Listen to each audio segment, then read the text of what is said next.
चलिए आप नया सेशन में जुड़िए। आज का जो वीडियो का टॉपिक है वो भूगोल से उठाया गया है। भूगोल का जो भी पॉइंट भारत से रिलेटेड एग्जाम में पूछा करते हैं उसके बारे में चर्चा करेंगे। हम पेड बैचेज में और आपको ग्रुप में भी बता चुके थे कि आज का जो टॉपिक होगा भारत का भौतिक स्वरूप से लेंगे, भारत का भूगोल से लेंगे, भारत की स्थिति क्या है भूगोल में उसकी जानकारी लेंगे। पहले वीडियो की जानकारी देने से पहले हम एक चीज़ बात कर लेते हैं। बहुत लोग आप लोग ग्रुप में सिलेबस को लेकर के दुविधा में बने हुए हैं, तो एक बात क्लियर कर देना चाहते हैं कि अभी किसी भी तरीका का सिलेबस न कमीशन के द्वारा और न ही शिक्षा विभाग के द्वारा जारी किया गया है और नहीं बताया गया है, ठीक है ना। तो आप लोग भ्रम में ना रहें। जो भी तैयारी हो रही है एक्सपेक्टेड क्वेश्चन के आधार पे प्रीवियस एग्ज़ाम हुए हैं उसके बेसिस पे किए जा रहे हैं। क्विज में क्वेश्चन उसी तरह से बनाए जा रहे हैं जो पीछे क्वेश्चन पूछे गए हैं। तो आप लोग इस दुविधा को ख़त्म कर लीजिए अभी, और ज़्यादा से ज़्यादा एक वीक से 2 वीक के अंदर आपको देखने को मिल जाएगा नोटिफिकेशन से लेकर के सिलेबस तक। आप लोग थोड़ा सा वेट कीजिए, ज़्यादा उतावला होने का ज़रूरत नहीं है। जो करवाया जा रहा है उसको करते जाइए, क्योंकि जीके जीएस का 50+ वेटेज रहेगा ही। 50% से ज़्यादा क्वेश्चन आपको जीके जीएस से रहेंगे और 50% में आपको सीडीपी रहे या जो भी है शिक्षा शास्त्र या जो भी करंट अफेयर्स बोल दे, that means quantitative aptitude math reasoning से भी बोल सकते हैं। अगर होने की संभावना है, ऐसा नहीं हम बोल रहे हैं कि ये सब होगा ही, संभावना हम दिखा रहे हैं। तो आप लोग इस दुविधा को ख़त्म कर लीजिए कि अभी तक कोई सिलेबस जारी हुआ है और कहीं से आपको सिलेबस मिल जाएगा। ग्रुप में ऐसा बहुत सारे मैसेज हम देख रहे थे, मुझे पर्सनल भी मैसेज मिल रहे थे, तो सबका एक हम बोले कि वीडियो में हम बता देंगे इस चीज़ को लेकर के। तो चलिए आज जैसे कि टॉपिक है क्लासेस का, पेड बैचेज में इसका पूरा पीडीएफ और सेकंड पार्ट भी मिलेगा। इस यहाँ पे सिर्फ आपका फर्स्ट पार्ट दिया जा रहा है, देखिएगा, अच्छे से नोट्स बनाइएगा। पेड बैचेज वालों को नोट्स प्रिपेयर करके मिल जाएगा, और प्रिंट आउट करवा करके उसको रिवाइज कर सकते हैं, उनको नोट्स बनाने की ज़रूरत नहीं पड़ेगी। और एक चीज़ और बात, ग्रुप में बहुत सारे लोग बैच परचेज कर रहे हैं, बैच बहुत ज़्यादा लोग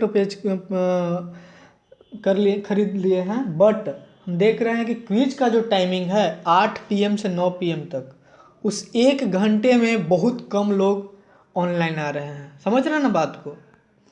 तो ये चीज़ सही नहीं है। ये आपको 18 पेज का पीडीएफ है, कंपाइल किया हुआ मेरे द्वारा, नोट्स है, बुक है, बहुत सारे बुक से हम कंटेंट जो मिला वो सब चीज़ के बारे में हम लोग किए थे। चलिए आइए हम लोग बात करते हैं भारत का भौगोलिक तथ्य। भौगोलिक तथ्य का मतलब ग्लोब में भारत की स्थिति क्या है, यहीं से स्टार्ट होता है। तो ये चीज़ को आप लोग पढ़े होंगे, 9th क्लास में पढ़ना है। 9th क्लास का NCERT निकालिएगा तो उसमें आपको चैप्टर 1 में ही मिलेगा भारत की भौतिक स्वरूप के बारे में, जिसका विस्तार भूमध्य रेखा के उत्तर में 8 डिग्री 4 मिनट, जो गोल जैसा है उसको डिग्री बोलते हैं, जो गोल जैसा है उसको डिग्री बोलते हैं, और जो एक कॉमा टाइप से उसको मिनट बोलते हैं, ठीक है ना। तो उत्तर में 8 डिग्री 4 मिनट से 37 डिग्री 6 मिनट तक इसका विस्तार है, और 68 डिग्री 60 मिनट से 97 डिग्री 25 मिनट के तौर पे पूर्वी देशांतर के रूप में इसको लोकेट किया गया है, ठीक है ना। तो इस चीज़ को अगर हम मैप में दिखाने की कोशिश करेंगे तो नीचे देखिए, मैप में आइए, थोड़ा सा आपको हम बताना चाहेंगे। पेज नंबर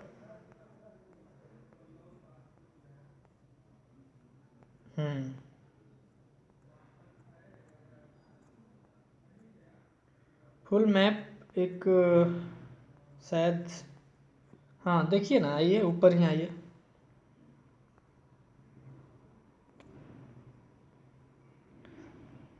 भारत का मैप आप लोग नहीं होगा तो सामने रख लीजिएगा, उसी से हम आज पूरा वीडियो बना रहे हैं। आपको जानकारी अच्छे से वहाँ पे पता चल जाएगा, नोट डाउन करते जाइए कौन सा चीज़ हम कहाँ बता रहे हैं, आपको फैक्ट के तौर पे मिलेगा।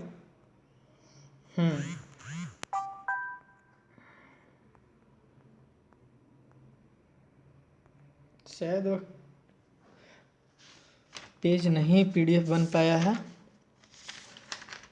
पेड क्लास में वो जाएगा, पेड क्लास में जाएगा वो। इस वीडियो में शायद तो लग रहा है कि नहीं ही बन पाएगा। चलिए देखते हैं। हाँ, तो भारत का उत्तरी गोलार्ध में जो स्थिति है वो 8 डिग्री 4 मिनट से 37 डिग्री 6 मिनट उत्तरी अक्षांश के बीच में है और 68 डिग्री 7 मिनट से 97 डिग्री 25 मिनट पूर्वी देशांतर के बीच फैला हुआ है। भारत के नक्शा आप देख सकते हैं। उसके ऊपर में टॉप में और बॉटम में क्या लिखा रहता है। बॉटम में जो श्रीलंका की तरफ देखिएगा तो 8 डिग्री 4 मिनट दिखेगा और ऊपर जब जम्मू कश्मीर की तरफ देखिएगा तो आपको 37 डिग्री 6 मिनट दिखाएगा। तो ये हमारा अक्षांश हुआ। क्या हुआ? अक्षांश हुआ। जो ईस्ट टू वेस्ट जो लाइन आपको जा रहा है वो कितने हैं? तो 8 डिग्री 4 मिनट से 37 डिग्री 6 मिनट। और अब आइए देशांतर के बीच में। तो देशांतर कहने का मतलब लॉन्गिट्यूड और अक्षांश कहने का मतलब लैटिट्यूड। तो लॉन्गिट्यूड जो वर्टिकल लाइन है ऊपर से जो नीचे आया है लाइन मैप में, उसको देखिएगा तो उसमें क्या आपको मिलेगा कि ईस्ट साइड में आइएगा तो 68 डिग्री 7 मिनट से 97 डिग्री 25 मिनट वेस्ट में आपको दिखेगा। ये देशांतर हो गया। इसी के बीच में भारत हमारा फैला हुआ है। इससे क्वेश्चन बार बार पूछे जाते हैं, इसलिए थोड़ा बेसिक जानकारी आप देख लीजिए। राजधानी नई दिल्ली 1912 में बनी थी, ठीक है ना। जो इसका क्षेत्रफल है 32,87,263 वर्ग किलोमीटर है। पार्थिव सीमा मतलब पृथ्वी वाला जो सीमा है, तटीय सीमा, पृथ्वी का जो भाग है 15,200 किलोमीटर पूरा है। किलोमीटर स्क्वायर किलोमीटर होना चाहिए इसका। और कहा जाए तो भारत का जो क्षेत्रफल देख रहे हैं 32,87,263, ये पूरे क्या बोला जाए, विश्व का 2.42% क्षेत्रफल कंसिस्ट करता है। जबकि इसकी जनसंख्या संपूर्ण विश्व की जनसंख्या का 17.5% है। ये 2011 के जनगणना के अनुसार बता रहे हैं। जब लेटेस्ट जनगणना आएगा तो उसके द्वारा हम बता देंगे कि कितना होगा। तो एक चीज़ याद रखिएगा कि ये जो आपको देखने को मिल रहा है 32,87,263 वर्ग किलोमीटर, ये टोटल वर्ल्ड का 2.42% है। कितना है? 2.42%, ठीक है ना। ये सब आप लोग लिख लीजिएगा। जनसंख्या की दृष्टि से अगर बात किया जाए तो यह भारत, अब आपको बताए थे 19 तारीख को ही कि भारत चीन को पछाड़ दिया है और चीन से 29 लाख आबादी ज़्यादा हो गया है भारत को, और जो कि अब जनसंख्या में प्रथम स्थान कंसिस्ट कर रहा है। इसका जनसंख्या घनत्व से क्वेश्चन आपको बहुत बार क्वेश्चन देखे गए हैं। तो ये है 382 व्यक्ति प्रति वर्ग किलोमीटर। जनसंख्या वृद्धि दर 2011 जनगणना के अनुसार 17.7 था। राजभाषा यहाँ का हिंदी तथा अंग्रेजी का भी प्रयोग किया जाता है। राजभाषा कहने का मतलब ऑफिशियल लैंग्वेज के तौर पे यूज किया जा रहा है जो भाषा के। मान्य भाषाएं 22 है जो 8वीं अनुसूची में है। इसमें आप देख लीजिए कौन कौन से, जब पॉलिटी कराया जाएगा तो आपको ये चीज़ बताया जाएगा कौन कब सा भाषा जुड़ा, सबसे पहला कौन जुड़ा, सांस्कृतिक भाषा कौन सा है, वो सब मिलेगा आपको। साक्षरता दर कितने हैं? तो 73% है, याद रखिएगा। पुरुष साक्षरता इतना है 80.9 और महिला साक्षरता 64.6% है। ये जो भी है आपको 2011 के जनगणना से है, यहाँ दिया हुआ है। प्रति व्यक्ति आय आपको 53,331 रुपया है, जैसा कि आप देख रहे होंगे। आर्थिक विकास दर का जो आधार वर्ष है 2004-05 है, ठीक है ना। ये सब आपको बेसिक जानकारी हो गया। अब आगे हम लोग आते हैं भारत थोड़ा सा आप क्वेश्चन थोड़ा देखिएगा। भारत की स्थल सीमा के बारे में आपको मिलता है क्वेश्चन देखने को कि स्थल सीमा की लंबाई कितनी है। जैसे पार्थिव हम बताए थे वो कितने हैं, तो 15,200 है। जिसके तटीय भाग की लंबाई अगर तटीय सीमा को मिला दिया जाए तो 7516 मतलब 7,516.6 किलोमीटर टोटल उसका हो जाता है लंबाई। परंतु मुख्य भूमि के तटीय भाग की अगर बोला जाए तो 6100 है। मुख्य भूमि कितना है? 6100 है। आपको मिलेगा, सारा PDF में आपको मिल जाएगा। जब भारत के भौगोलिक स्वरूप के बारे में हम लोग बात करते हैं तो इसके भौगोलिक स्वरूप को 5 भागों में बांटा गया है, उसके बारे में बात करेंगे। जैसे देखिए यहाँ पे यही पेज हम ढूंढ रहे थे, देखिए सारा चीज़ दिखाया गया है। जनसंख्या की दृष्टि से विश्व के 8 बड़े देश निम्न तरह से है। चीन नहीं है पहले में भारत हो गया, सेकंड में चीन हो गया और थर्ड में अमेरिका है।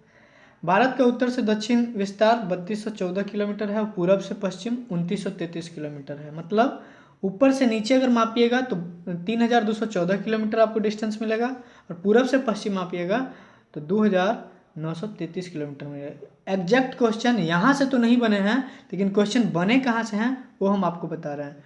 क्वेश्चन ये बने हैं कि भारत की स्थलीय सीमा की लंबाई कितनी है, एक क्वेश्चन पूछा गया है। तो हो सकता है ऊपर वाला भी दोनों पूछा जा सकता है। मुख्य भूमि के तटीय भाग की लंबाई 6100 किलोमीटर है, ठीक है ना। चलिए यही आप लोग को बताया जा रहा है। अगर इसमें बोला जाए क्वेश्चन में कि सिर्फ और सिर्फ तटीय भाग जो हमारे समुद्र एरिया के आसपास के भाग है वो कितने होंगे, तो आपको क्या करना पड़ेगा इसके लिए, तो थोड़ा सा मैथ्स का कैलकुलेशन आप लोग जानते होंगे। टोटल कितना हुआ 7516 और मुख्य भूमि के तटीय भाग की लंबाई कितना है 6100। ये दोनों को आप माइनस कर दीजिएगा तो क्या आएगा 6.6141, मतलब 1416.6 किलोमीटर ये आपको तटीय एरिया का आ जाएगा, जो प्योर तटीय रहेगा। चलिए 7 पड़ोसी देशों के बारे में बात करते हैं। तो भारत के 7 पड़ोसी देश हैं जिसको आप याद कर सकते हैं बचपन में MBA आप करवा रहे हैं बचपन BHPAN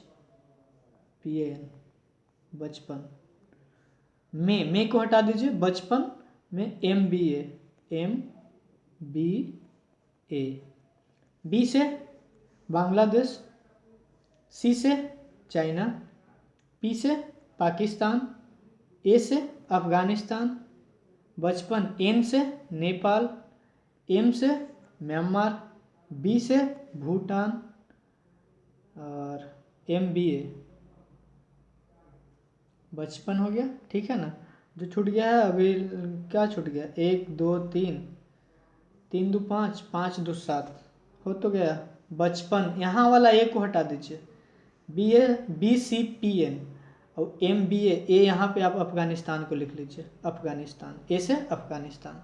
आप समझ गए होंगे टोटल पड़ोसी देश कितने हैं जो सीमावर्ती हैं, जिनका सीमा भारत से लगते हैं स्थलीय रूप से और जलीय रूप से। हाँ, बचपन में MBA और एक जल के तौर जलीय भाग से जो जुड़ते हैं वो श्रीलंका है, पाक स्टेट से जोड़ा जाता है, उसके बारे में इसमें नहीं चर्चा किया गया है। तो बचपन में MBA जो है ये तटीय भाग से नहीं लेकर क्या है, मुख्य स्थलीय सीमा से जो भारत के साथ बाउंड्री पे सटे देश हैं उसके बारे में है। टोटल कितने हैं, तो 7 हैं, वो आपको करा दिया गया। भारत के 7 पड़ोसी देशों के साथ सीमाओं की लंबाई क्या क्या है, तो इसके बारे में चर्चा हम लोग यहाँ भी देख रहे हैं। बांग्लादेश से सबसे ज़्यादा सीमा पूछा जाता है क्वेश्चन में, ये किस पड़ोसी देश के साथ भारत की सबसे सर्वाधिक सीमा स्थल है, तो वह है बांग्लादेश के साथ। और अगर कम पूछेगा तो अफगानिस्तान के साथ। यही 2 मैक्सिमम और मिनिमम से पूछ सकता है। चलिए अब नेक्स्ट हम लोग करते हैं। अफगानिस्तान के साथ 106 नहीं है, जबकि 207 के करीब है अप्रॉक्स में, और ये भाग अब POK में पड़ता है, POK पाक ऑक्यूपाइड कश्मीर में। आज मेन है ये चीज़ करवाने का, ये टॉपिक करवाने का मुद्दा यही था, क्योंकि आज के जो क्विज है वो इसी से बेस्ट हैं। 25 तारीख से बैच जो स्टार्ट हो रहे हैं उसमें 3-3 घंटे का क्लास आपको मिलेगा। वो क्लास सिर्फ पेड बैच वाले को मिलेगा और बहुत सारे लोग जुड़ गए हैं, शायद 200-250 के करीब, 247 करीब लोग जुड़ गए हैं बैच में। जो लोग अभी नहीं जुटे हैं वो जुड़ जाएं, सारे दुविधा को अपने मिटा करके पेड क्लास में जुड़ जाएं, क्योंकि टाइम नहीं आपको मिलेगा एग्ज़ाम में। और कल के बात जो ग्रुप में हम देख रहे थे कि ढेर लोग डाल रहे थे कि निगेटिव मार्किंग होंगे क्या सर। संभावित है, क्योंकि अभी विभाग कुछ भी करने के मूड में है। क्योंकि जैसा कि आपको पता है, आर्थिक सर्वेक्षण के आधार पर भी आप जानकारी ले सकते हैं कि बिहार की स्थिति अभी बहुत ख़राब चल रहा है आर्थिक रूप से। तो ये वैकेंसी तो क्रिएट करना एक ड्रामा है। पोस्ट तो देना नहीं चाहती है, जॉब देना चाहती नहीं है, क्योंकि पैसा है ही नहीं तो पेमेंट कहाँ से करेगी। जॉब देगी तो पैसा पेमेंट करना पड़ेगा। तो मेन मुद्दा है, जो भी वैकेंसी आएगा बहुत साफ सुथरा वैकेंसी आएगा। आप लोग सब कुछ इग्नोर करके जुड़ जाइए क्लास में और मन लगा करके 3 मंथ पढ़िए। चौथे मंथ में आपको एग्ज़ाम देखने को मिलेगा। अभी आप टाइम फालतू का बर्बाद करते हैं इधर उधर में, तो आपको बहुत ज़्यादा इसका खमियाजा एग्ज़ाम में देखने को मिल सकता है। चलिए हम लोग आगे देखते हैं। भारत के कुल 17 राज्य पड़ोसी देश की सीमा से जुड़े हुए हैं। ये हम लोग ऊपर क्या किए, भारत से जुड़े देश कौन कौन से थे स्थल सीमा से वो किए, जिसमें एक श्रीलंका क्या जुड़ता है, पाक स्टेट से जुड़ता है। ठीक है ना। अब आगे हम लोग देखते हैं कि हमारे टोटल 28 स्टेट में 17 जो स्टेट हैं वो हमारे किससे जुड़ते हैं, तो पड़ोसी देश की सीमा से जुड़ते हैं। ये आप लोग याद रखिएगा। भारत की जलीय सीमा समुद्री सीमा से संबद्ध 7 देश है। भारत की जलीय सीमा जो है समुद्री सीमा से संबद्ध 7 देश है। वो कौन कौन से हैं, तो पाकिस्तान स्थल से भी है और जल से भी है, मालदीव स्थल से भी है, मालदीव जल से है सॉरी, श्रीलंका, बांग्लादेश भी है, म्यांमार भी है, थाईलैंड भी है, इंडोनेशिया है। एक क्या है, जलीय सीमा या समुद्री सीमा से जुड़े हुए हैं। तो जो ऊपर हैं वो स्थल से हो गए, जो नीचे हैं वो जलीय से हैं। जो बांग्लादेश हो गया, पाकिस्तान हो गया और जो देख रहे हैं वो आपको क्या मिल गया, कॉमन मिल गया। तो हम कह सकते हैं कि बांग्लादेश, पाकिस्तान और ये सब क्या हो गया, ये सब हमारे जलीय तथा स्थलीय पड़ोसी देश हैं। समझ गया। अब नेक्स्ट हम लोग आगे करते हैं। भारत की जल एवं स्थल सीमा से लगे देश बांग्लादेश, म्यांमार और पाकिस्तान है। 3 देश हैं जो जल और स्थल से दोनों से लगे हुए हैं। म्यांमार छूट रहा था। भारत का सबसे दक्षिणतम बिंदु इंदिरा पॉइंट है या बृहत निकोबार में। बृहत मतलब बिग निकोबार में है। पहले इसका नाम पिग्मेलियन पॉइंट था। बहुत अच्छा क्वेश्चन है। पिग्मेलियन पॉइंट किस द्वीप समूह का नाम है, किस पॉइंट का नाम है, तो इंदिरा पॉइंट के। यह भूमध्य रेखा से 876 किलोमीटर डिस्टेंस पे है। भारत के सबसे उत्तरी बिंदु इंदिरा कौल है, जम्मू कश्मीर में है। पश्चिमी बिंदु सर क्रीक है जो गुजरात में है, याद रखिएगा। और पूर्वी बिंदु वालांगू है जो अरुणाचल प्रदेश में है। कंटेंट इसको याद कीजिएगा, क्वेश्चन आज के ग्रुप में आ सकते हैं। कोलाबा पॉइंट मुंबई में, पॉइंट कैलिमेरो तमिलनाडु में, पॉइंट पेड्रो जाफना श्रीलंका के उत्तर पूर्व में है। ये पॉइंट कुछ है जो एग्जाम में स्टैटिक क्वेश्चन के तौर पे दिया जाता है, इसलिए देख लीजिएगा। भारत एवं चीन की सीमा को मैकमोहन रेखा कहते हैं। यह रेखा 1914 में शिमला समझौता के द्वारा निर्धारित किया गया था। शिमला समझौता में शिमला में निर्धारित की गई थी। ठीक है ना। नेक्स्ट, अंतर्राष्ट्रीय सीमा जो हम आप लोग बचपन में MBA हम ऊपर बता रहे थे उसके बारे में पूरा डिटेल दिया हुआ है। 15,200 जो लैंड बाउंड्री है उसके बारे में बात कर दिया गया है। देखिए सॉरी, थोड़ा PDF को नीचे कर लेते हैं। लैंड बाउंड्री टोटल कितना है डिस्टेंस, 15,200। मुख्य समुद्री तट कितना है, तो 6100 किलोमीटर। अब 6100 और 1400 दोनों को मिला दिया जाए तो 7516 क्या हो जाएगा, टोटल हो जाएगा लैंड बाउंड्री। ठीक है ना, तट और स्थल को मिला करके। टोटल कोस्टल लाइन जो है तटीय सीमा में अंडमान निकोबार और लक्षद्वीप सबको मिला करके जोड़ा जाता है, क्योंकि लक्षद्वीप और निकोबार जो भी द्वीप समूह है वो हमारे भारत के हिस्सा हैं, तो उनका जो तटीय होगा वो भारत के तटीय में जोड़ा जाएगा। चलिए अब देखिए, बांग्लादेश में 4096 किलोमीटर के साथ डिस्टेंस से सीमा लगता है। चीन के साथ देख लीजिए 3480 लगता है। पाकिस्तान से 3330 किलोमीटर डिस्टेंस का सीमा लगता है। सबसे कम अफगानिस्तान में 106 किलोमीटर, सॉरी हम पीछे 207 कह रहे थे, 106 किलोमीटर है। सबसे लंबी सीमा बांग्लादेश से, दूसरे में चीन से, सबसे कम अफगानिस्तान से लगता है, दूसरे कम 720 किलोमीटर भूटान के साथ लगता है। ये भी आप देख लीजिएगा। 7 कंट्री के साथ भारत की सीमा लगे हैं, जिसमें 17 राज्य से लगती है। ये क्वेश्चन बहुत बार पूछा गया है, इसको देख लीजिएगा। कितने भारत के राज्य सीमावर्ती देशों से जुड़े हैं? तो 17 राज्य। बांग्लादेश के साथ लगे राज्य कौन कौन से हैं, इसके बारे में देखेंगे। तो इसको त्रिमेम से आप याद रख सकते हैं। टी से त्रिपुरा, TRI से त्रिपुरा हो गया, M से मेघालय, A से असम और M से मिजोरम। MAM से मेघालय, असम, मिजोरम, और एक बंगाल, तो पश्चिम बंगाल। ये आपको बांग्लादेश से जुड़े हो गए। 1 2 3 4 5, बांग्लादेश से टोटल 5 राज्य सीमा साझा करते हैं। भारत और बांग्लादेश के बीच विवाद का जो घर है वो नदी है। नदी जो है दोनों, तीस्ता नदी, फेनी नदी जो त्रिपुरा में बहती है। हाँ याद रखिएगा, फेनी नदी क्वेश्चन पूछा है किस राज्य से संबंधित है, तो फेनी नदी त्रिपुरा राज्य से संबंधित है। 3 बीघा कॉरिडोर गलियारा जो है, और क्या है, तिपसुख परियोजना है। चीन फराक्का बैराज है, गंगा नदी को बनाया गया है वेस्ट बंगाल में। बांग्लादेश के साथ भारत की सीमा जो लगती है उसे 16 दिसंबर 1971 से पहले बांग्लादेश पूर्वी पाक था, इसलिए इस लाइन को भी रेड क्लिफ रेखा कहते थे। 1971 से पहले, जब बांग्लादेश आज़ाद नहीं हुआ था, जब वह पूर्वी पाकिस्तान और पश्चिमी पाकिस्तान के 2 हिस्सा हुआ करते थे, उस समय तक 1971 तक इसका नाम रेड क्लिफ लाइन था। बाद में जब आज़ाद हो जाता है तो इस रेखा का नाम हटा दिया जाता है। यह बस 1971 तक ही था। चीन, अब चीन के बारे में बांग्लादेश की बात हो गया, तब चीन के बारे में। चीन के साथ लगे राज्य जम्मू कश्मीर है, जो राज्य के दर्जा में नहीं आते हैं, केंद्र शासित में बच गए हैं, लद्दाख और जम्मू में। हिमाचल प्रदेश, उत्तराखंड, सिक्किम और अरुणाचल प्रदेश, अर्थात 4 राज्य, 5 की जगह क्या कर लीजिएगा, 4 राज्य और 2 केंद्र शासित प्रदेश हो जाएंगे। चीन का नाम जनवादी चीन है।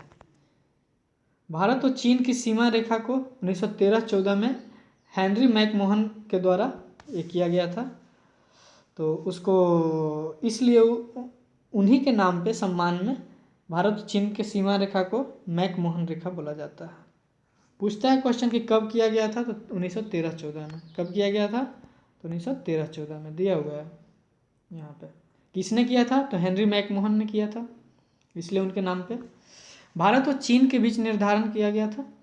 1959 में चीन ने तिब्बत पर अधिकार कर लिया था। चीन में भारत के पहले राजदूत KM पनिकर थे। ये भी क्वेश्चन स्टैटिक के तौर पे पूछ लिया गया है क्वेश्चन में, लेकिन अभी नहीं है, संभावना पूछा जाएगा, लेकिन ज़्यादा डिटेल में जाएगा तो पूछ सकता है, क्योंकि चीन हमारे एक पड़ोसी देश इस तरीका के है जो भी करेंट अफेयर्स में मुद्दों में रह रहा है, लड़ाई वगैरह होते रह रहा है। पाकिस्तान तो शांत है, चीन थोड़ा सा ज़्यादा उलटफेर कर रहा है। कोई बात नहीं, हम लोग अपना सेना पर, जो भारतीय सेना है उस पर गर्व कीजिए, उस पर भरोसा कीजिए। चीन को ठिकाना तो लगा ही देगा, जैसे पाकिस्तान को लगा दिया। आगे देखते हैं। सिक्किम भारत का राज्य 35वें अनुच्छेद 1976 में बना था। एक क्वेश्चन पूछा है एग्जाम में, किस अनुच्छेद के तहत सिक्किम को भारतीय राज्य का दर्जा मिला, तो 35वें अनुच्छेद। कब, 1976 में। अब आइए पाकिस्तान के बात कर लेते हैं। पाकिस्तान वही पाकिस्तान जिसका नापाक हरकत रहता है। पाक का नापाक हरकत, उसके बारे में थोड़ा हम लोग जानकारी लेते हैं। इसके जो सीमावर्ती राज्य हैं, गुजरात, राजस्थान, पंजाब और जम्मू कश्मीर। जम्मू कश्मीर को हम 2 केंद्र शासित में बांटने के लिए बोल रहे हैं आप लोग को, क्योंकि 26 जनवरी सॉरी वो तो दमन और दीव को हुआ था। जम्मू और कश्मीर को लद्दाख और जम्मू के 2 केंद्र शासित प्रदेश में बांट दिया गया है। तो गुजरात, राजस्थान, पंजाब, पंगू रा और ज मीन्स जम्मू कश्मीर आपको आ जाएगा। तो जम्मू कश्मीर के 2 केंद्र शासित प्रदेश में बांट दिए, जम्मू और कश्मीर। J&K लिखा हुआ है, देख रहे होंगे, J&K लिखा हुआ है। J से जम्मू और K से, समझिए रहे हैं, आपको यहाँ पे दिखा देते हैं। पाक से सीमावर्ती राज्य कितने हैं, तो आप याद रखिए इसको, पंगू ज, ठीक है ना। पन से पंजाब, गु से गुजरात, रा से राजस्थान और ज से जम्मू कश्मीर था, तो जिसमें जम्मू एंड के लिखा हुआ है, जे एंड के, तो जम्मू एंड कश्मीर मतलब लद्दाख हो गया उसका 2 केंद्र शासित प्रदेश, मतलब आप लोग जान गए होंगे। नेक्स्ट क्वेश्चन देखिए,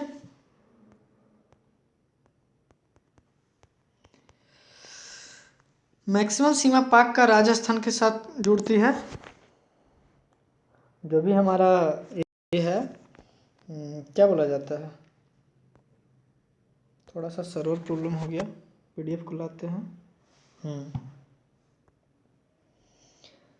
मैक्सिमम सीमा पाक का राजस्थान के साथ जुड़ती है। पीओके पाक कश्मीर की राजधानी मुजफ्फराबाद है। पीओके का राजधानी पूछेगा तो मुजफ्फराबाद। एलओसी का फुल फॉर्म अगर पूछेगा तो लाइन ऑफ कंट्रोल, ठीक है ना। ये सब आप लोग को कर लेना चाहिए, बेसिक है। सियाचिन ग्लेशियर 550 मीटर हाइट पर जो ग्लेशियर है उसी का नाम सियाचिन ग्लेशियर है। वो कहाँ पे है उसका लोकेशन आपको यहाँ पे देखिए मैप में हम दिखा दिए हैं, वो पीओके में है, ठीक है ना। अब देखिए, जे एंड के मामला इंडिया पाकिस्तान के बीच में सुलझाया गया, थर्ड पार्टी इंटरवेन करता है तब जाकर के सुलझता है। आपको जैसा कि पता होगा, भारत और पाकिस्तान के बीच जो भी लड़ाई होता है जम्मू कश्मीर के इलाके में ही होता है। क्यों? क्योंकि वो मांगता है हमारा कश्मीर जो हमारा वर्षों पुराना है। अब आगे देखते हैं, 1984 में सियाचिन समझौता हुआ था। हाँ, एक क्वेश्चन पूछता है कि सियाचिन समझौता कब हुआ, तो 1984 में। ऑपरेशन मेघदूत उस टाइम में चला था। हाँ, तो मेघदूत का रचयिता अभी बताइए कि कौन है, आपको दिया हुआ भी है, आप ऐसे कमेंट बॉक्स में मैसेज कर सकते हैं।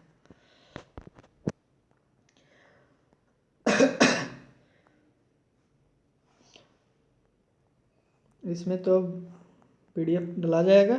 नेपाल की बात करते हैं। नेपाल से सटे राज्य हैं सुब्बू, सुब्बू से याद रखिए, SUBBU। एस से सिक्किम, यू से यूपी, बी से बंगाल, बी से बिहार, बी से बंगाल और बिहार, यू से उत्तराखंड। यही 5 राज्य हैं जो नेपाल के साथ सीमावर्ती प्रदेश हैं।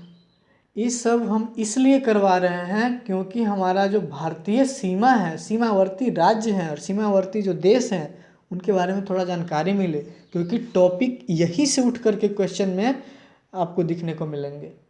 ग्लेशियर के बारे में मिलेंगे। नेक्स्ट अगर हम लोग आगे करेंगे वीडियो में तो दर्रा के बारे में करेंगे, जो जम्मू कश्मीर, सिक्किम, अरुणाचल प्रदेश में पाए जाते हैं। तो ये सब कहाँ पाए जाते हैं? ये सब हमारे सीमावर्ती राज्य में पाए जाते हैं, इसलिए आपको थोड़ा थोड़ा जानकारी दिया जा रहा है, आप लोग बोर नहीं होइएगा। हाँ, तो नेपाल की राजधानी कहाँ है? काठमांडू है। नेपाल के मैदानी भाग वाले लोग को मेडेसली कहला जाता है, मेडेसली कहा जाता है। एक क्वेश्चन पूछा गया है एग्जाम में, इसलिए आपको याद रख लेना। नेपाल के मैदानी भाग वाले लोग को क्या कहा जाता है? मधेसी कहा जाता है। पंचेश्वर प्रोजेक्ट किस नदी पर है? तो शारदा नदी पर है, जो इंडिया और नेपाल का समझौता वाला ये है प्रोजेक्ट है, जिसका नाम पंचेश्वर है। पूछेगा कि पंचेश्वर प्रोजेक्ट किन 2 देशों के बीच में समझौता का केंद्र है? तो इंडिया और नेपाल। किस नदी पर है पंचेश्वर प्रोजेक्ट? तो शारदा नदी पर है। क्वेश्चन हो जाएंगे। नेक्स्ट चलते हैं। अब हम लोग बात करेंगे कि इंडिया और पाक का जो रिवर प्रोजेक्ट है, लड़ाई तो होता है, ऐसा नहीं है कि हम लोग में कुछ समझौता नहीं है या कुछ हम लोग हम उसको मदद नहीं करते हो, हमारा मदद, ऐसा नहीं है। अगर हम यहाँ से पानी बंद कर दे सिंधु नदी का तो पाकिस्तान तो ऐसे ही त्राहिमाम कर जाएगा। लेकिन बात यह है कि सिंधु नदी का पानी भी रोकना चैलेंज है। चलिए, मजाक के तौर पे ले रहा था। देखिए, जो पाक के साथ जो है हमारा इंडिया और पाक के साथ जो रिवर प्रोजेक्ट है उसके बारे में जिक्र करते हैं। कृष्णा और गंगा नदी पर जम्मू कश्मीर में ही किशन गंगा प्रोजेक्ट है। पूछता है किशन गंगा प्रोजेक्ट किस किस नदी पर के साथ बना हुआ प्रोजेक्ट है? तो कृष्णा और गंगा। किशन गंगा, किशन बोला जाता है कृष्णा जी को, और गंगा तो आप समझ ही रहे हैं। बगलीहार प्रोजेक्ट, BAG बग, चैन, याद रखिएगा, बग चैन से बैग में क्या होता है? चैन होता है। तो बगलीहार प्रोजेक्ट चेनाब नदी पे, चैन से चेनाब। तुलबुल प्रोजेक्ट झेलम नदी पे है। ट्रिक तुझे से याद रखिएगा, तुझे, तुझे, टीयू से तुलबुल और झे से झेलम, तुझे, तुलबुल प्रोजेक्ट, झेलम नदी पर, बगलीहार, चेनाब नदी पर। ये दोनों क्वेश्चन तो आपको एग्जाम में, अगर आप लोग सीरियस कैंडिडेट होंगे तो आपको पता होगा कि ये दोनों क्वेश्चन पूछा हुआ है। नमो नमो इंडिया जो नमो बजागो प्रोजेक्ट जो था वो सिंधु नदी पर बनाया हुआ प्रोजेक्ट था। इसको नमो इंडिया से याद रख सकते हैं। इंडिया रिवर वाटर ट्रीटी जो है, सिंधु नदी जल विवाद जो हुआ था, कब हुआ था? तो 1960 में हुआ था। ये क्वेश्चन आप देख लीजिएगा। इंडस मतलब सिंधु नदी, झेलम और चेनाब, जिसमें क्या हुआ था कि 20% वाटर इंडिया और 80% वाटर पाकिस्तान यूज करेगा। यही था सिंधु नदी जल विवाद। कब हुआ था? तो 1960 में हुआ था। किसके बीच हुआ था? तो पाकिस्तान के बीच में हुआ था। जिसमें कौन कौन से नदियाँ पार्टिसिपेट कर रहे हैं? इंडस, झेलम और चेनाब, 3 नदियों का समझौता है, जिसमें 20% वाटर इंडिया को मिलता है। 20% वाटर इंडिया को मिलता है, जैसे देखिए आपको हम दिखा रहे हैं, 20% वाटर इंडिया को, 80% वाटर पाकिस्तान यूज करता है। यही समझौता में हुआ था। चलिए आगे देखते हैं। कुछ ऐसे भी प्रोजेक्ट हैं जो जम्मू कश्मीर में पाए जाते हैं। बकरवाल ट्राइब्स, सलाल प्रोजेक्ट है, बगलीहार प्रोजेक्ट ऊपर पढ़ा दिए हैं, पीर पंजाल और बनिहाल पास। ये सब हम लोग करेंगे जब हम लोग आएंगे पासेस का चैप्टर में, तो ठीक है ना, इसको अभी नहीं करेंगे।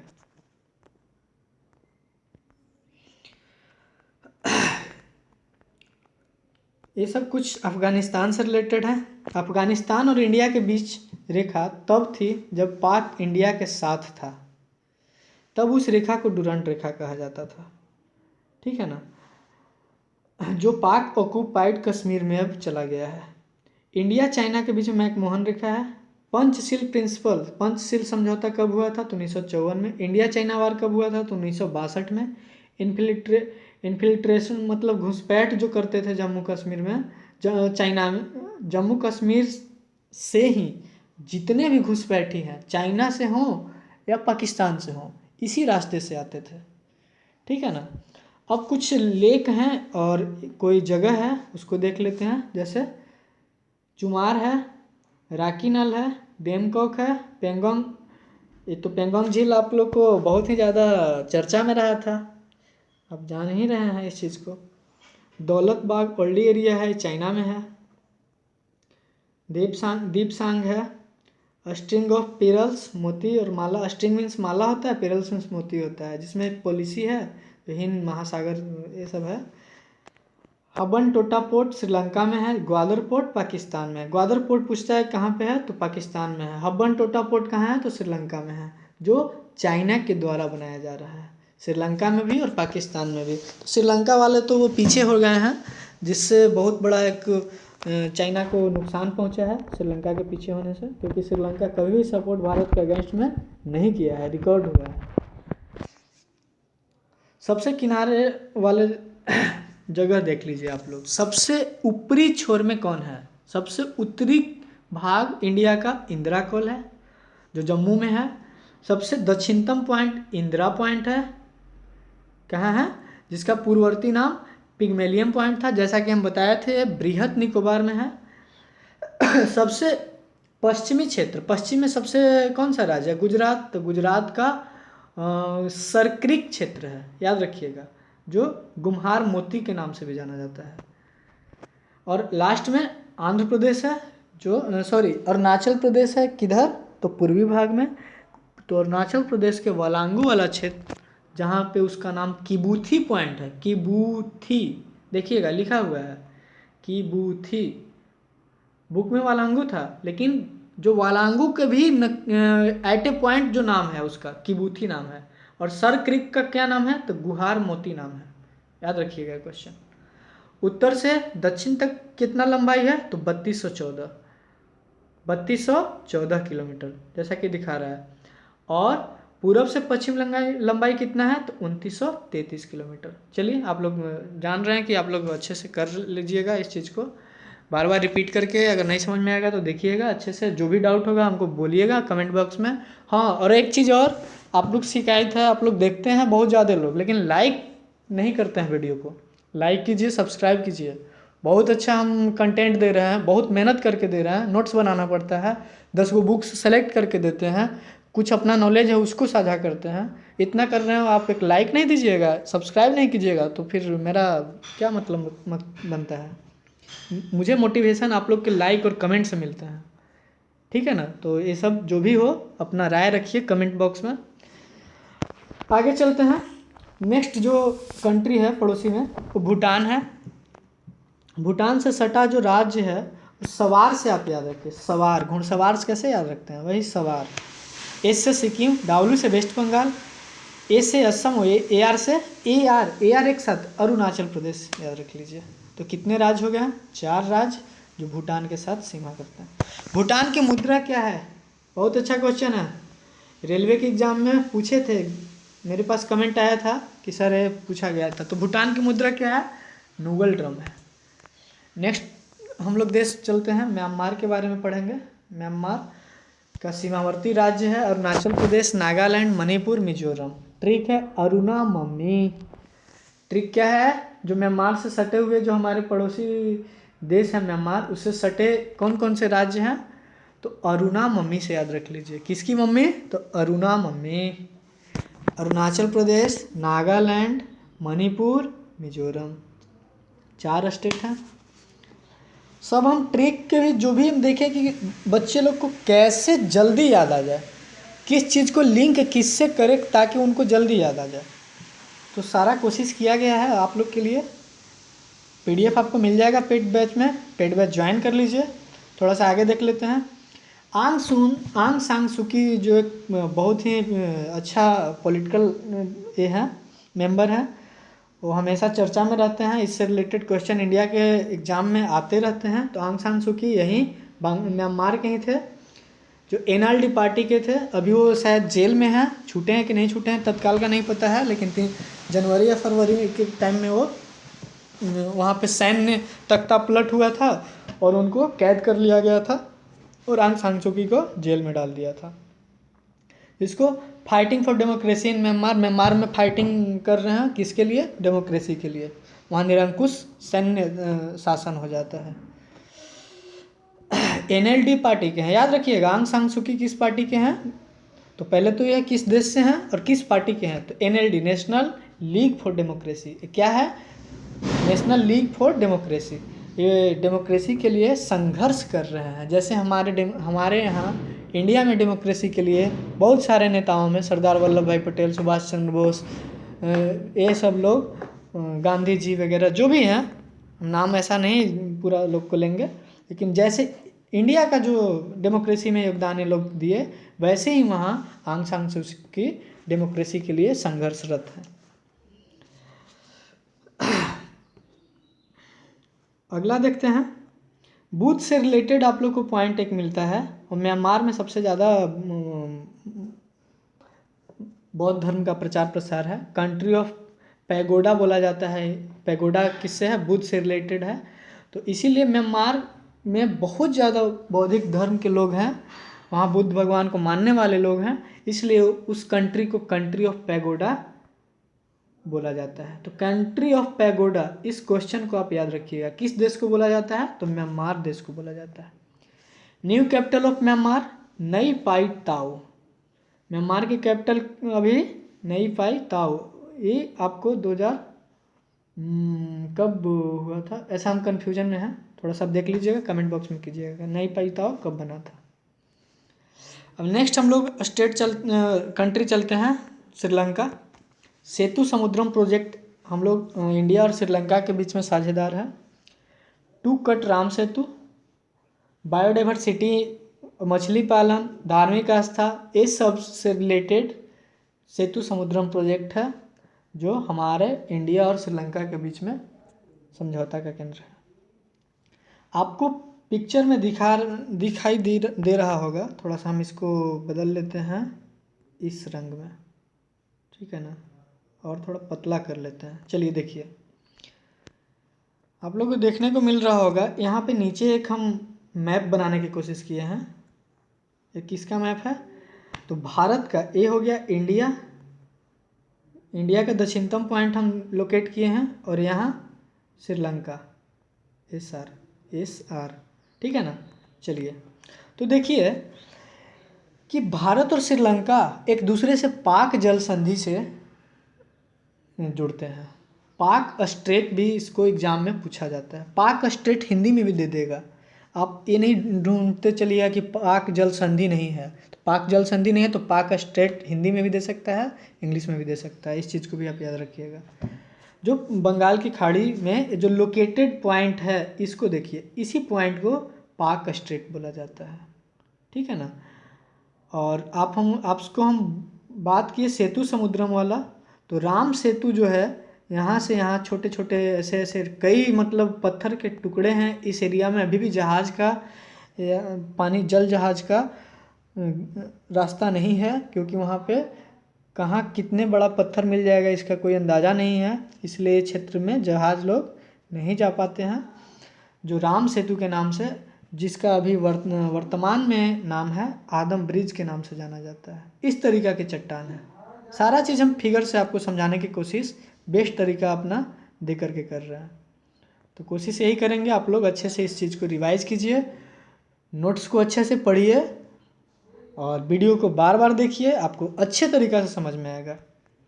स्ट्रेट, चैनल, बे, गल्फ, बाइट, ये सब जो है इथमस मीन्स भूजल संधि भू संधि जो होता है उसके बारे में, जो लैंड और लैंड मिलता है आपस में उसको इथमस बोलते हैं। बे, तीनों तरफ लैंड से जो घिरा हुआ पार्ट है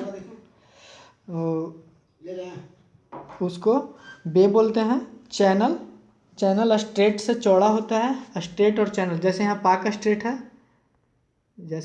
स्ट्रेट है, उससे बड़ा अगर चौड़ा थोड़ा सा इसी का एरिया हो जाएगा तो चैनल हो जाएगा। ये वाटर एरिया होता है। चैनल और स्ट्रेट क्या होता है? वाटर एरिया होता है, जिसके माध्यम से दो स्थलीय सीमा को जोड़ा जाता है। चलिए अब बात करते हैं सेतु समुद्रम प्रोजेक्ट के बारे में, जो हम चर्चा किए थे। राम सेतु को काटने के लिए यह प्रोजेक्ट बना है कि जिस एरिया को हम दिखाए थे राम सेतु के तौर पे, जैसे देखिए थोड़ा सा ऊपर आ गया, ये राम सेतु वाला जो एरिया है, इस एरिया को जहाज के लिए रास्ता जाने के लिए, पथ निर्माण करने के लिए सेतु समुद्रम प्रोजेक्ट चलाया जा रहा है, ताकि जो भी चट्टान है वहाँ से हटा दिया जाए और भारत के दक्षिणतम पॉइंट केरल वाला जो पार्ट है वहाँ तक, केरल का ऐसा नहीं है कि सारे पार्ट में नहीं जाता है जहाज़, लेकिन सारे पार्ट में गोले गोले जाए, इसलिए उस सेतु समुद्रम प्रोजेक्ट को लॉन्च किया गया है। चलिए अब एक क्वेश्चन यहाँ से है। श्रीलंका की राजधानी श्री जयवर्धनपुर है और वहाँ दो कैपिटल है, एक ऑफिशियल और एक एडमिनिस्ट्रेटिव। आप दोनों हमको कमेंट बॉक्स में मैसेज कीजिए कि श्रीलंका की राजधानी कहाँ है, एडमिनिस्ट्रेटिव कहाँ है और ऑफिशियल कहाँ है। कच्चा तीव आइलैंड, ये क्वेश्चन श्रीलंका से रिलेटेड अगर पूछता है एग्जाम में तो इस तरीके के क्वेश्चन पूछता है कि कच्चा तीव आइलैंड किस जगह पे है। तो कच्चा तीव श्रीलंका और इंडिया के तरफ से जो भाग है श्रीलंका का, उसी के बीच में है, इसलिए इंडिया भी दावा करता है कि मेरा हिस्सा है और श्रीलंका दावा करता है कि मेरा हिस्सा है, इसलिए कच्चा तीव आइलैंड इंडिया श्रीलंका में डिस्प्यूट का काम करता है। लेकिन ये बहुत बड़ा डिस्प्यूट नहीं होता है, ऐसे संघर्ष है, वो ज़्यादा नहीं है, आप लोग सुने होंगे, लेकिन इससे रिलेटेड आ गया है, इसलिए हम लोग कर रहे थे। पड़ोसी देश और भारत का भौतिक स्वरूप के रूप में गोले से हम लोग देख लिए, चारों ओर से उत्तर दक्षिण पूरब पश्चिम, तो सारे लोग हम लोग कर रहे थे, इसलिए इसका डिस्कशन हम कर दिए। अब आते हैं अफगानिस्तान के बारे में कुछ पढ़ लेते हैं। अफगानिस्तान पड़ोसी देश के साथ साथ अब मात्र एक राज्य जम्मू कश्मीर की सीमा लगाती है। इस सीमा रेखा का नाम डुरंड रेखा है, जो 107 किलोमीटर के आसपास है। 1892 से 96 में मार्टिया डुरंड आयोग के तहत बनाई गई थी। यह डुरंड रेखा पाक अफगान के साथ जुड़े रेखा का नाम भी यही है। तो पाकिस्तान और अफगानिस्तान से जुड़े रेखा को क्या बोलते हैं? तो वो भी रेखा का नाम क्या है? डुरंड ही है। भारत ने 3 बीघा नामक कॉरिडोर गलियारा स्थान बांग्लादेश को 999 साल के लिए दिया है। भारत ने 3 बीघा नामक कॉरिडोर जो है गलियारा, वो बांग्लादेश को 999 साल के लिए लीज पे दिया है। समझ रहे हैं ना, ये चीज़ याद रखिएगा। कितने सालों के लिए? 999।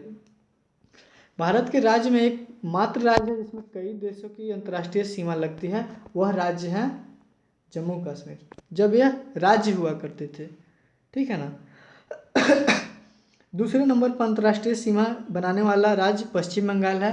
तो अब का जो इम्पोर्टेंट क्वेश्चन ए बनेगा, अगर इसमें हम थोड़ा सा एडिट करेंगे तो सबसे ज़्यादा अंतर्राष्ट्रीय सीमा लगाने वाला राज्य पश्चिम बंगाल हो गया है, क्योंकि जम्मू कश्मीर, जम्मू और लद्दाख 2 यूनियन टेरिटरी में बांट दिया गया है।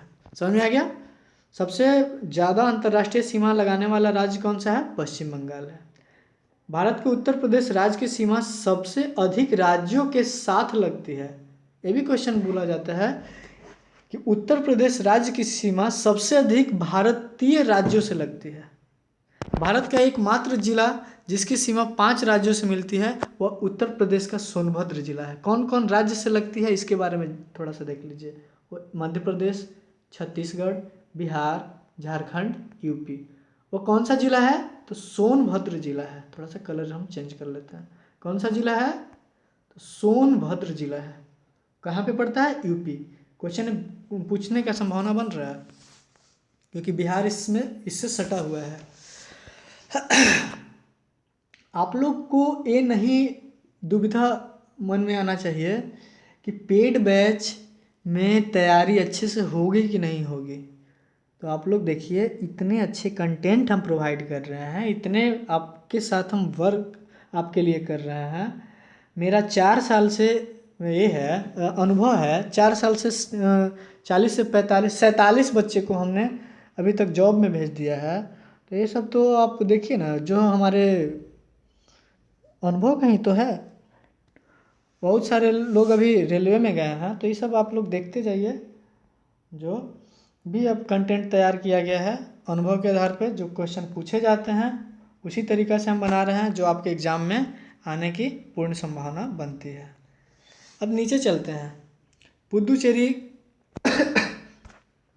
ये सब नहीं है, पीडीएफ में डाल दिया गया है। सम इम्पोर्टेंट फैक्ट देख लेते हैं।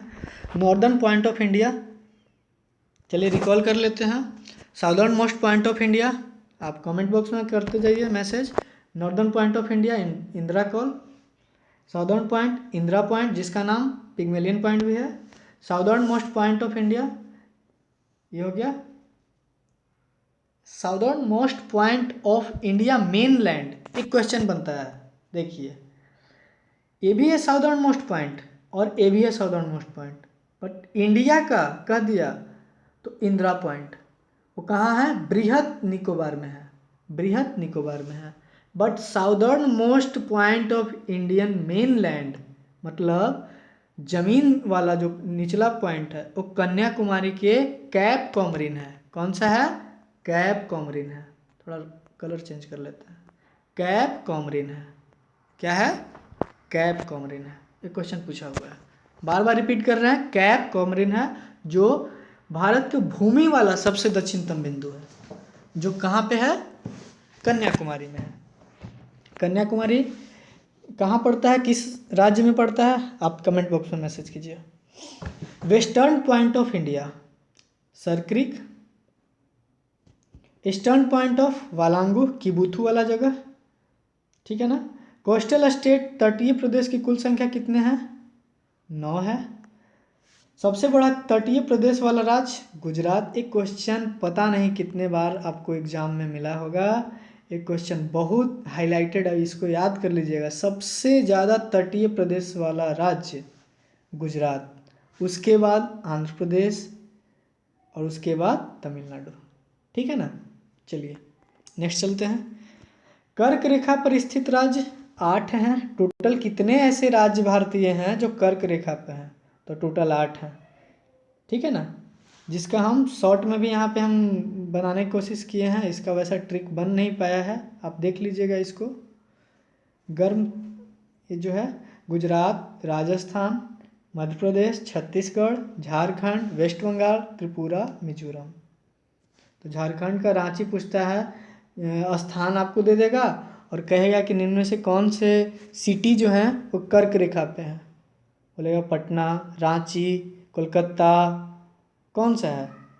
तो आपको कोलकाता हटा दीजिएगा, पटना, रांची, जयपुर भी हटा दीजिए, कन्याकुमारी, ये सब करके आपको 4 ऑप्शन देगा। तो देख लीजिएगा इसमें से जो रांची है वो झारखंड के ऐसा सिटी है जो कर्क रेखा पे बसा हुआ है, जिसका भौगोलिक स्वरूप सौंदर्य आपको वहाँ जाने पर मिलेगा। कर्क रेखा के नज़दीक बसे शहर रांची, भोपाल और गांधीनगर है। जो बसे शहर हैं इन तीनों में से कोई आएगा तो कर्क रेखा पर है। लेकिन अब इसमें से दे देगा कि क्या बोला जाए, गुजरात में और भी शहर है, सूरत भी है, तो सूरत है? नहीं है, सूरत नहीं, गांधीनगर है। झारखंड में रांची तो नहीं है, धनबाद दे देगा तो धनबाद नहीं है, सिर्फ और सिर्फ इकलौता रांची है जो कर्क रेखा पर है झारखंड का सिटी में। तो ये 3 सिटी है जो आपको कर्क रेखा पर मिलता है। ये कुछ पॉइंट है जो आपके लिए खास है, इसको देख लीजिए, पेड बैच में डलवा दिया जाएगा। भारत का मानक समय इलाहाबाद के निकट मिर्ज़ापुर से गुजरने वाली 82.5 डिग्री पूर्वी देशांतर को कहा जाता है। पूर्वी देशांतर को कहाँ से गुजरती है? इलाहाबाद के मिर्ज़ापुर से गुजरती है, जो ग्रीनविच समय से 5.5 घंटा आगे है। 82.5 डिग्री वाला जो पूर्वी देशांतर है वो टोटल 5 राज्यों से गुजरती है, ये देख लीजिएगा। कर्क रेखा के बारे में भी हम बता दिए हैं, इसके बारे में दोबारा से नहीं हम बताएंगे। पृथ्वी की चुंबकीय विषुवतीय रेखा दक्षिण भारत में त्रिवेंद्रम से गुजरती है, ये क्वेश्चन भी आप कर लीजिएगा। भारतीय उपमहाद्वीप में सम्मिलित देश कौन कौन से हैं? भारतीय उपमहाद्वीप में भारत, पाकिस्तान, बांग्लादेश, नेपाल और भूटान से सम्मिलित महाद्वीप को भारतीय उपमहाद्वीप कहा जाता है। ये क्वेश्चन बोलेगा, 4 ऑप्शन दे देगा, इनमें से कौन जो है भारतीय उपमहाद्वीप में नहीं है। 4 इसमें से कोई आपको में से 3 को देखने को मिलेगा और चौथा जो नहीं रहेगा उसको देखने को मिलेगा, उसको में आप टिक लगा दीजिएगा। सर्वाधिक राज्यों के सीमाओं में लगा उत्तर प्रदेश, ये आपका डिटेल हम कर चुके हैं, ये सब कर चुके हैं। नेपाल के बारे में बांग्लादेश सब के बारे में पढ़ा दिए हैं। ये दर्रे हैं जो मेन है, ये दर्रा के बारे में हम लोग नेक्स्ट वीडियो में करेंगे, पेड बैच में डाल दिया जा रहा है, इसको देख लीजिएगा। ऐसा जो भी वीडियो आएगा वो हम डालते रहेंगे। अब इधर आइए थोड़ा सा, और नेक्स्ट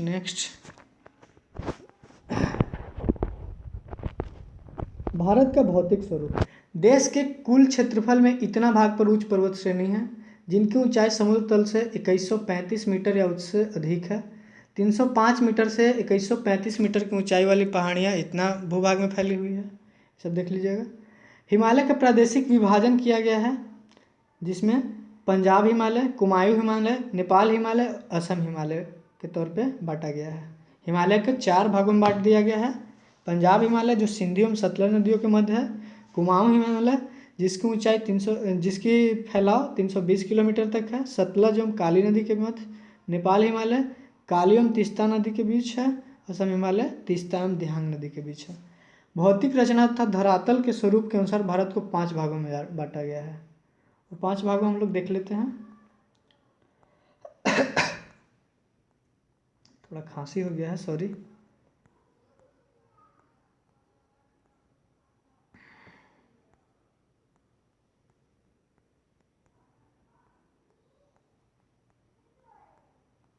भारत का भौगोलिक विभाजन,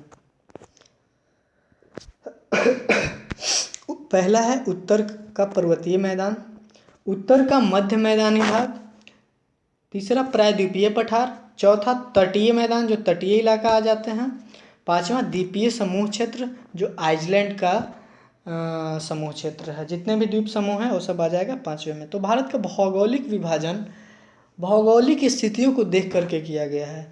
जैसे उत्तर का पर्वतीय मैदान, अधिकतर पर्वत हिमालय के सटे हुए भाग जो हैं, नेपाल से सटे हुए जो भाग हैं, वहीं पे हिमालय का उद्गम हुआ था। तैथिस सागर, पहले वहाँ पे एक तैथिस नाम का सागर रहा करता था, हिमालय पर्वत नहीं था। ज्वालामुखी विस्फोट हुआ, 2 यूरेशिया प्लेट आपस में टकराएं, यूरोप का और एशिया का प्लेट आपस में टकराएं, जिसके घर्षण से जो सागर का मलबा था वो ऊपर उठा, ऊपर उठने से क्या बन गया, हिमालय पर्वत का निर्माण हो गया। जैसे देखिए यहाँ पे दिखाया गया है, दो प्लेट था, एक प्लेट इधर से और एक प्लेट इधर से। ये दोनों आपस में आप लोग देखते होंगे कि पृथ्वी के रोटेशन की वजह से प्लेट आपस में ये करते रहते हैं, फ्रिक्शन करते रहते हैं। ये आपस में टकराएं और ये बीच में जो तैथित सागर था यही टकरा करके ऊपर उठ गया। कहाँ उठ गया, ऊपर उठ गया।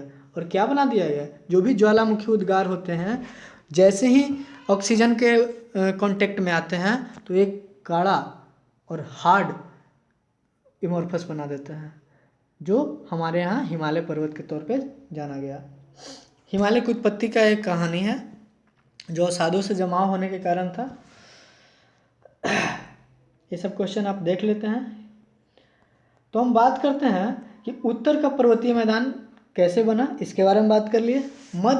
उत्तर का मध्य मैदानी भाग, तो ये इसका नाम इसलिए पड़ा क्योंकि मध्य मैदानी भाग जब भी नदी चलती है तो अपने साथ कुछ न कुछ अवसाद लेकर के चलती है, और वो अवसाद को जहाँ उसका वृद्धा अवस्था आता है वहाँ फैलाते जाती है। नदियों का अवस्था के बारे में पढ़ाएंगे हम, 3 अवस्था होती है, तो वो सब अवस्था के बारे में। जब वो वृद्ध अवस्था में पहुँचती है तो अपने साथ लाए अवसाद को मैदानी भाग में फैलाती है, उसी भाग को मैदानी भाग कहा जाता है, और वहाँ पर उसका पार्ट भी ज़्यादा बन जाता है। तो ये हो गया उत्तर मध्य मैदानी भाग।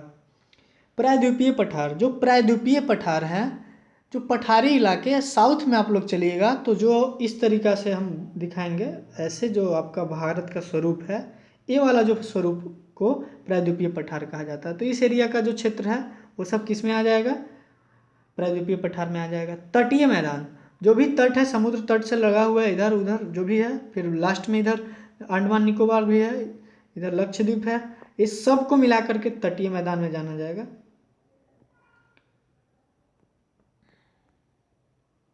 और द्वीप समूह, जो भी द्वीप समूह है, केवल और केवल द्वीप समूह वाला एरिया के बारे में जानेगा।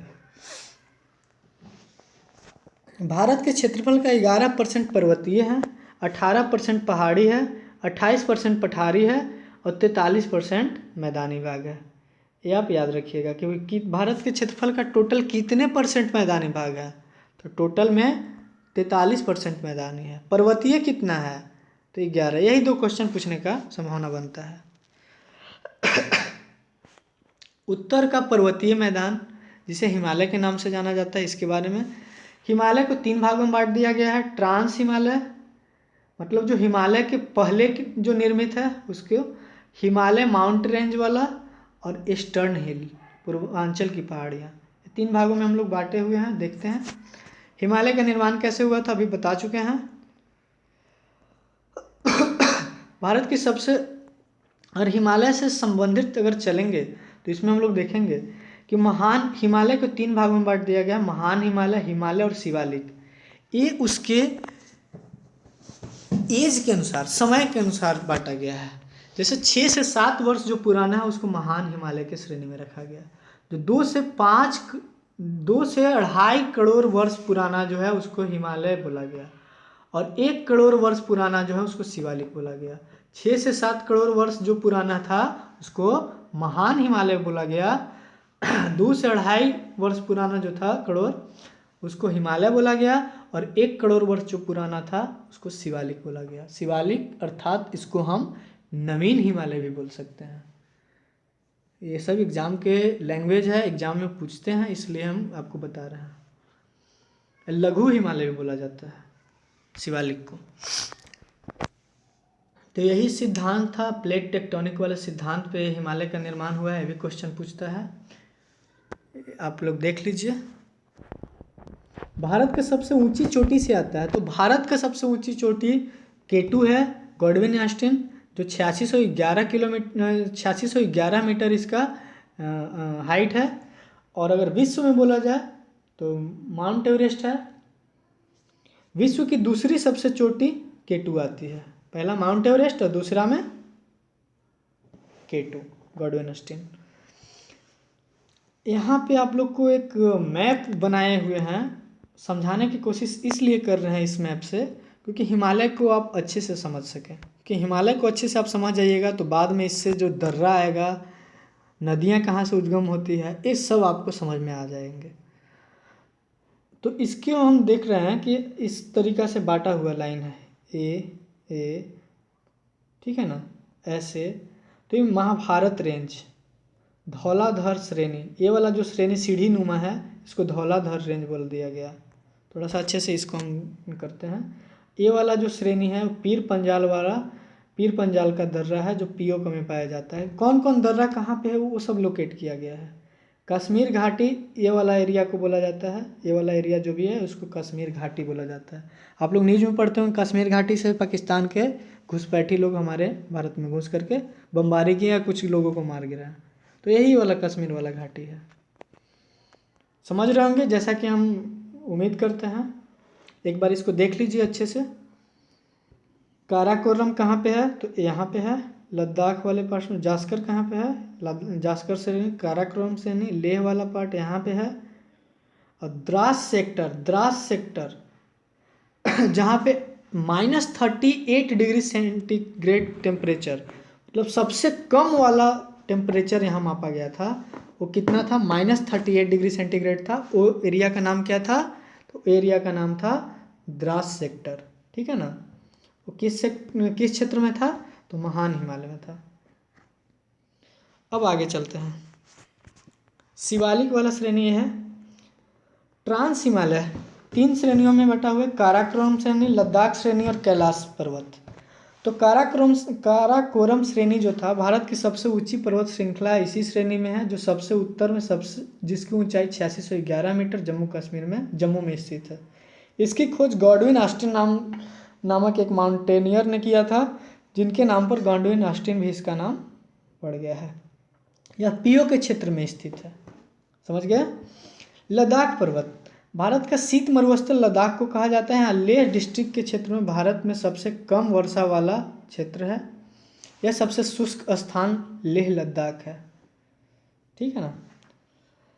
सबसे कम वर्षा यहाँ होता है इसलिए शुष्क स्थान होता है 6 सेंटीमीटर। और सबसे ज़्यादा हमारे यहाँ कहाँ होता है वर्षा, तो मेघालय के चेरापूंजी में।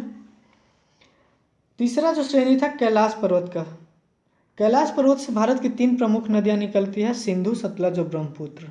एक क्वेश्चन पूछते हैं कि किस श्रेणी से सिंधु का उद्गम होता है, सतलज का होता है, ब्रह्मपुत्र का होता है, तो देख लीजिए कैलाश श्रेणी से। नेक्स्ट ट्रांस हिमालय, हिमालय का भाग नहीं है, यह हिमालय के पहले का भाग है। हिमालय के निर्माण के जो पहले वाला भाग है वो वाला भाग है। हिमालय को तो सबसे लास्ट में नवीनतम पर्वत, नवीनतम वलित पर्वत के तौर पे अगर क्वेश्चन में आएगा तो कौन सा है, हिमालय पर्वत है। तो ट्रांस हिमालय, ट्रांस का मतलब ही होता है बियॉन्ड मतलब परे, मतलब उसके पहले। उत्तर भारत का पर्वतीय क्षेत्र, सेकंड हम लोग कर रहे हैं। 5 भागों में बांटा गया था भारत के भौतिक स्वरूप को, तो उसमें उत्तर भारत का पर्वतीय क्षेत्र हिमालय पर्वत श्रेणी को 3 भागों में बांट दिया गया। इसमें महान हिमालय, मध्य हिमालय और शिवालिक, इसके बारे में क्वेश्चन करेंगे बहुत अच्छे से। नेक्स्ट देखते हैं।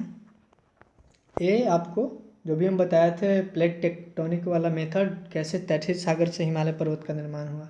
इंडिया प्लेट था, यूरेशिया प्लेट था, आपस में दोनों टकराए तो क्या हो गया, जो मलबा था वो ऊपर उठा और ऑक्सीजन के उपस्थिति में आप पढ़े होंगे कि जो भी मलबा उठता है ज्वालामुखी वाला, जैसे ही ऑक्सीजन के उपस्थिति में आता है तो कठोर पहाड़ नुमा बना देता है, तो वही जम गया। जहाँ क्या हुआ करता था, तैथिस सागर हुआ करता था। तो ये सब आप चर्चा कर लिए हैं, ज़्यादा चर्चा नहीं कर पाएंगे। इस तरह से बेंड्स, मोड़दार, ये सब हिमालय का विस्तार नंगा पर्वत से नामचा पर्वत तक है। हिमालय में सिंटैक्सियल बेंड्स हैं, बेंड्स मीन्स सिंटैक्सियल बेंड मीन्स क्या होता है, घुमावदार। पहाड़ पर्वत को देखें यहाँ से झुक गया, ऐसे जा रहा है, जैसे हम आपको बता रहे हैं, ऐसे जाता है, फिर ऐसे जाता है, फिर ऐसे देख रहे हैं कि चला जाता है, तो इसको क्या बोला जाता है, इसको सिंटैक्सियल बेंड बोला जाता है।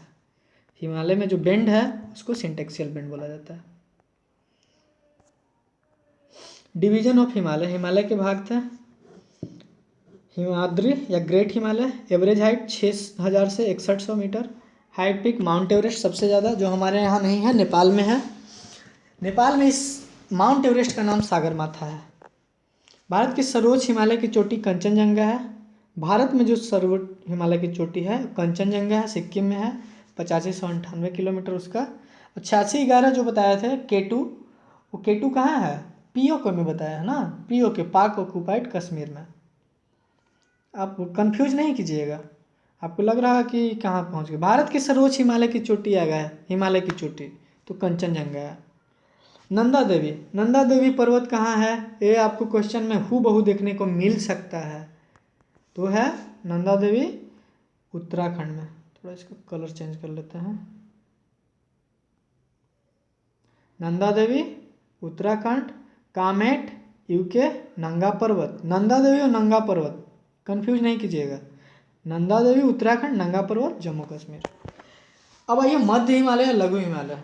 एवरेज हाइट इसका जो 3500 मीटर से 2000 से 4000 के बीच में हो, या 3500 मीटर एवरेज हाइट वाले जो माउंट एवरेस्ट, सॉरी हिमालय का जो पहाड़ी है, पर्वत है, उसको मध्य हिमालय या लघु हिमालय में हिमालय के नाम से जाना जाता है। चलिए एवरेज हाइट बता दिए। तो इसमें कौन कौन से चोटी आते हैं? तो पीर पंजाल वाला जो है मध्य हिमालय को अलग अलग राज्यों में अलग अलग नाम से जाना जाता है। अरुणाचल प्रदेश में डाफला, जम्मू कश्मीर में पीर पंजाल, हिमाचल में धौलाधार, उत्तराखंड में मसूरी, नेपाल में महाभारत रेंज, हिमाचल प्रदेश ये सब हो गया, वेस्ट बंगाल में दार्जिलिंग। ये सब अलग अलग नामों से मध्य हिमालय को जाना जाता है। तो हिमाचल प्रदेश में कुछ जो टूरिज्म का जो जगह है, जहाँ लोग हनीमून के तौर पे जाते हैं, आप लोग हनीमून के बारे में जानते ही होंगे। कहाँ जा रहे हैं? तो शिमला जा रहे हैं, मसूरी जा रहे हैं, रानीखेत जा रहे हैं, तो डलहौजी जा रहे हैं, ये सब नाम सुने होंगे। कहाँ कहाँ है ये थोड़ा सा एक नज़र में आप देख लीजिए। तो डलहौजी और शिमला हिमाचल प्रदेश में है, जैसे कि हिमाचल प्रदेश की राजधानी भी है। लेकिन यहाँ देखिए नैनीताल कहाँ है? तो उत्तराखंड, नैनी वहाँ स्टेशन भी है। मसूरी कहाँ है? रानीखेत कहाँ है? अल्मोड़ा कहाँ है? तो सब उत्तराखंड का भ्रमण करने वाले इलाके हैं, बहुत अच्छा ही खूबसूरत मिलेगा। और उत्तराखंड को एक क्वेश्चन यहाँ से बन सकता है, उत्तराखंड को फूलों की घाटी भी कहा जाता है। फूलों की घाटी, फूलों की घाटी अगर जगह पूछेगा तो कौन हो जाएगा? चमोली, चमोली डिस्ट्रिक्ट में पड़ता है फूलों की घाटी। रानीखेत में हाल ही में इंडिया अमेरिका के बीच सैन्य अभ्यास हुआ है। जॉइंट आर्मी एक्सरसाइज आप लोग देख रहे होंगे कि बहुत ज़्यादा होता है, इससे क्वेश्चन भी एग्जाम में पूछा करते हैं। इस पर हम लोग चर्चा करेंगे, बारी बारी से करते चल रहे हैं। अभी जो भी वीडियो बन रहा है, आपको क्लास नहीं स्टार्ट किया गया है, क्लास स्टार्ट होगा तो सारे सेगमेंट से, सारे सब्जेक्ट से जो भी हाईलाइटेड होंगे, जिससे प्रश्न पूछने का 90% पॉसिबिलिटी है, वो आपको करा दिए जाएंगे। और आपको सिलेबस आने दीजिए, थोड़ा सा कन्फ्यूजन आप लोग के बीच में बन रहा है, हम देख रहे हैं, उससे नहीं ये होना है। पढ़ाई को जारी रखिए, आपके साथ हम मेहनत अच्छे तरीक़ा से कर रहे हैं। पेड क्लास वाले लोग बहुत लोग एक्टिव हो गए हैं, जो हमको बहुत अच्छा मोटिवेशन का काम मिल रहा है। मात्र 4 से 5 दिन में 250 के आसपास 247 लोग जुड़ गए हैं हमसे पेड बैच में। समझ रहे हैं कितना बड़ा उपलब्धि मेरे लिए है। बस हम यही बोलेंगे आप लोग से, कमेंट बॉक्स में कमेंट कीजिए। व्यू हमारा 400-500 जाता है और कमेंट नहीं आते हैं, लाइक नहीं आते हैं, सब्सक्राइबर नहीं आते हैं, तो थोड़ा सा हमको डिमोटिवेट करता है। तो बोलेंगे कि आप चैनल को सब्सक्राइब करना ना भूलें, लाइक भी करें और शेयर भी करें अपने फ्रेंड सर्कल में। नेक्स्ट करते हैं, रानीखेत में जो हुआ था सैन्य एक्सरसाइज तो करा दिया। हिमाचल प्रदेश की राजधानी शिमला धौलाधार पर्वत पर स्थित है। ये क्वेश्चन पूछ सकता है। पर्वतों की रानी मसूरी को कहा जाता है। हाँ, बहुत अच्छा क्वेश्चन। जहाँ पे IAS का ट्रेनिंग सेंटर भी है, लाल बहादुर शास्त्री ट्रेनिंग सेंटर। ये क्वेश्चन देख लीजिएगा। शिवालिक या बाह्य हिमालय, शिवालिक का दूसरा नाम क्या है? बाह्य हिमालय। विश्व की सबसे नवीनतम पर्वत श्रृंखला शिवालिक को पश्चिम बंगाल में दून तथा पूर्वी भारत में द्वार के नाम से जाना जाता है। पश्चिमी बंगाल जो नेपाल की तरह जो सीमावर्ती हिस्सा है, उस वाले हिस्सा को दून कहा जाता है। और पूर्वी भारत कहने का मतलब अरुणाचल प्रदेश तक जो हिस्सा चला गया, शिवालिक का रेंज है, वो वाला हिस्सा द्वार कहलाता है। समझ में आ गया होगा। शिवालिक की एवरेज हाइट 700 से 1200 मीटर तक है।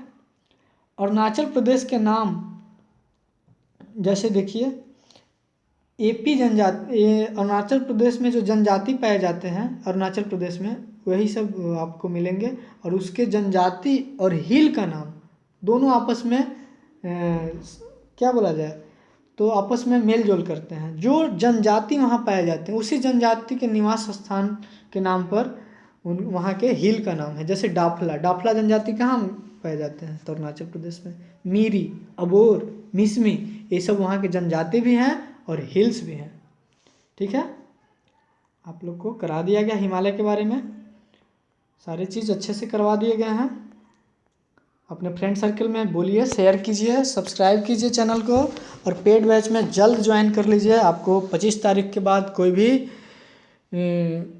मौका नहीं मिलेगा किसी भी तरीक़ा का डाउट का, किसी तरह का सेशन से प्रॉब्लम का। आपको हर तरीक़ा से टॉपिक करवाया जाएगा। मैथ्स का एक टॉपिक, रीजनिंग का, जीके का, जनरल साइंस का, सब तरीक़ा से शेड्यूल बना दिए गए हैं।